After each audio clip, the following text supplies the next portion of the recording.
we're into December now, and this is like opening a little window on your advent calendar, isn't it? Another video, another top 10.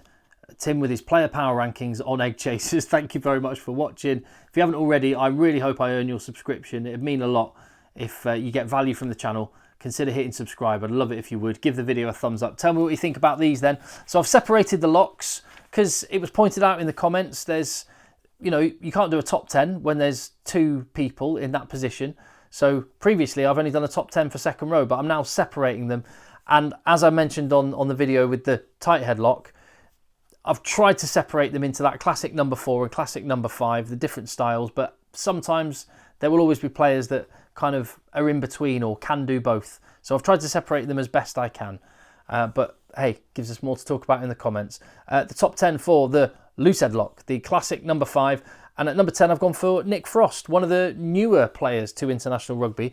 I really like the look of this guy. It's been a dismal, dismal year for Australia. But Nick Frost is one of the bright spots, and they do have some players, particularly in this position. Will Skelton featured in the last video.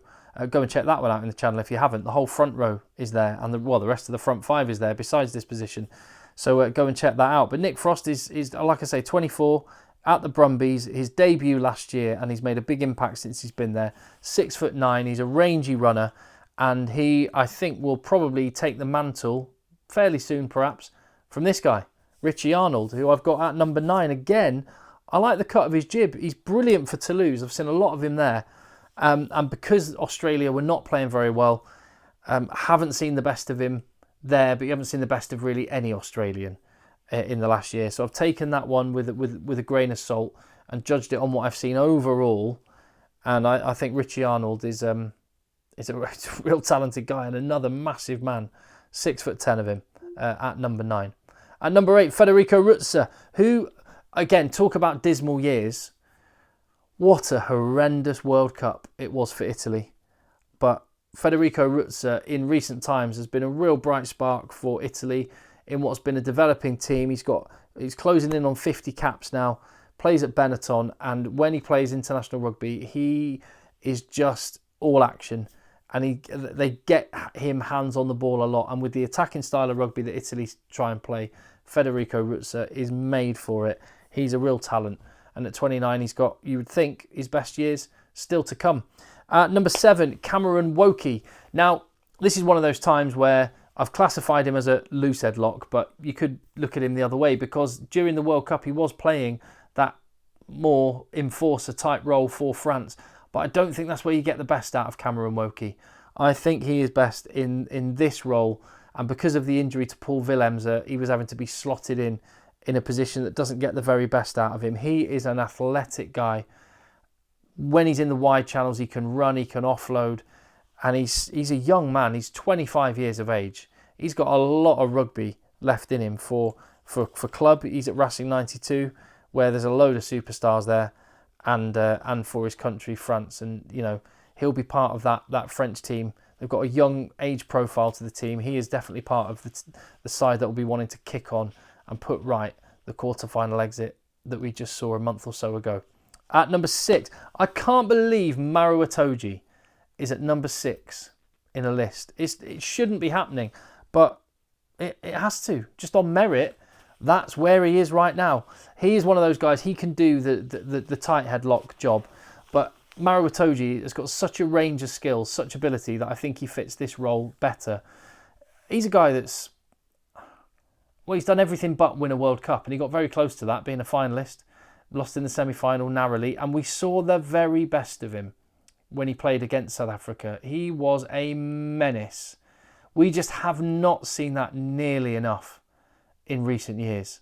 Symptomatic of England, they found their mojo for that one-off game, but generally speaking, they have been under par and underperforming. And Maro Itoje has not been the world-class lock that we thought, well, no, that he was.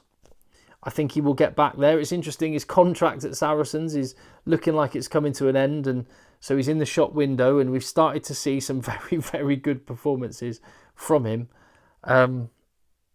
Maybe that extra bit of motivation is what he needed. Whatever has happened to Maro Itoje in the last month or two, though, it's good news for England because he is tearing up trees once more. But when you look at the totality of what he's done in the last period of time, 6 is where he is. And one of the reasons that Saracens will maybe be not happy to see him go, but just when hard decisions have to be made about salary caps and stuff, maybe why they make the decision to allow Maro Itoje to go is because they've got Theo McFarland there at the club.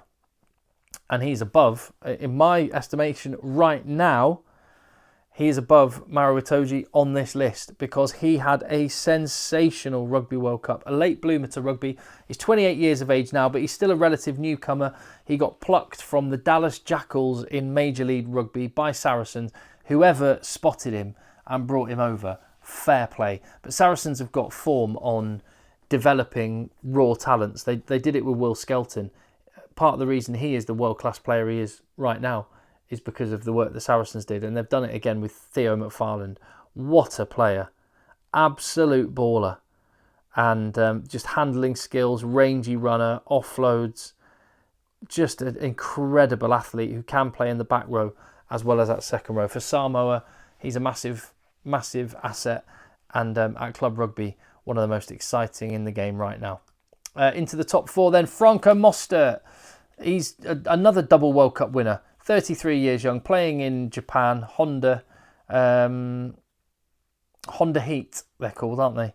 This guy has got an incredible engine. He just keeps going and he tackles anything that moves, which maybe puts him more in the tight headlock category, but he's such a good line-out athlete, can play in the back row as well, that loose headlock is where I put Franco Moer, and I put him as a deserved number 4, with TIMO FALMONT ahead of him. A guy his story's really interesting.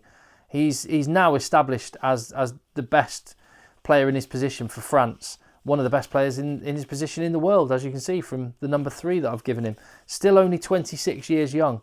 He is so good in open field, and he has so many tries. He can play in the back row, another lock that can play in the back row, which he does for his club quite a lot.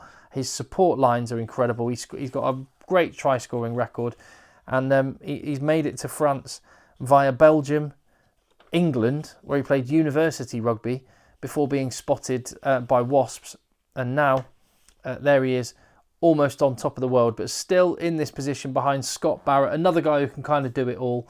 The next New Zealand captain, maybe. He's definitely the main man in the second row now. I mean, this is the highest praise you can pay Scott Barrett. He broke up one of the great lock partnerships. He became the main man that either Brodie Retallick or Sam Whitelock would be paired with for New Zealand. That says everything you need to know about how good this guy is, because Retallick and Whitelock has been one of the greatest pairs in the second row ever. And Sam Whitelock is an omission from this list because he's now retired from international rugby. But Scott Barrett is the boy now. He is the man. And yeah, he's almost the man because he's at number 2 in my list. You may disagree. You may think Scott Barrett is number 1. But I've got at number 1 in this role, Tadhg Beirne.